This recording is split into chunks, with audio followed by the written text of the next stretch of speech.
Tu zini to sajūtu, ka tu ej no veikala ārā un tev ir daudz maisiņu.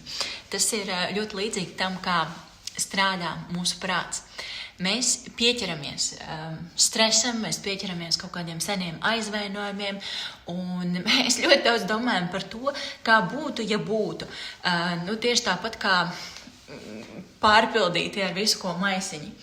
Bet te tā lieta, joga piedāvā tādu triku, kas palīdz šo visu lielo kravu, lielo nastu atbrīvot. Un joga ir par to, ka mēs palaižam lieko.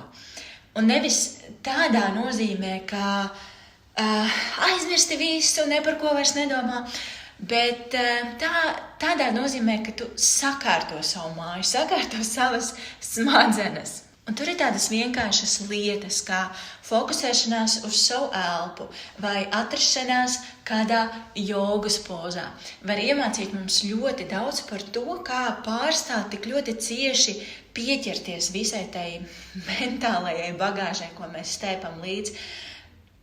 Joga ir par to, ka mēs dzīvojam tagad. Nevis mēs rakņājamies pagātnē, nevis par visām tām domām, kas būs par nākotni, bet pūšana šeit un tagad. Tik banāli, tieši tik banāli, bet tieši tik īsti. Un jo vairāk tu jogu praktizē, jo vieglāk tā kļūst.